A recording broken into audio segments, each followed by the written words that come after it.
النهاردة تميت ال21 سنة ولسه ما عنديش أي إنجاز أقدر أقول عليه إنجاز. وعنده مفاتح الغيب لا يعلمها إلا هو ويعلم ما في البر والبحر وما تسقط من ورقة إلا يعلمها. كل سنة أهدافي بتتأجل للسنة اللي بعدها، مش عارف ألتزم بأي حاجة ببدأ فيها.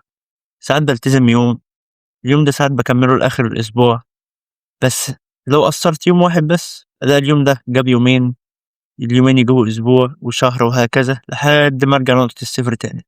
وعلى الحال ده بقالي سنتين مثلا، ودي السنة التالتة، بس نوع إن شاء الله السنة ديت أحاول أحقق فيها حتى لو هدف واحد بس. وعلى فكرة السنة اللي فاتت ديت أنا كنت باحاول كتير أوي، بس يمكن أكون كنت باحاول غلط، يمكن أكون كنت ضاغط نفسي، لإني كنت عايز أخلّص حاجات كتير أوي في نفس الوقت، وده كان ممكن يكون سبب في إني أقع ومش عارف ألتزم بيومي. دي نصيحة مني ليك، لو يومك كان عشوائي زيي وبدأت تنظمه، ما تعملوش حاجات كتير أوي مرة واحدة. ابدأ مثلًا لو عايز تخلّص كذا كورس، ابدأ مثلًا بكورس واحد، لمّا تحس إن خلاص ضبطت يومك وضبطت وقتك، ضيف الكورس التاني.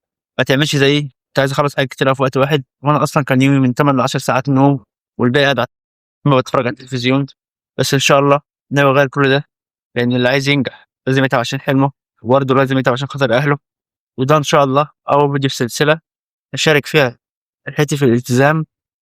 ولو أنت زيي كنت تايه تابعني وخليك معايا يمكن نوصل سوا. ولو أي حد عنده نصيحة يكتبها في الcomment وهنساعد بعض. والسلام عليكم ورحمة الله وبركاته.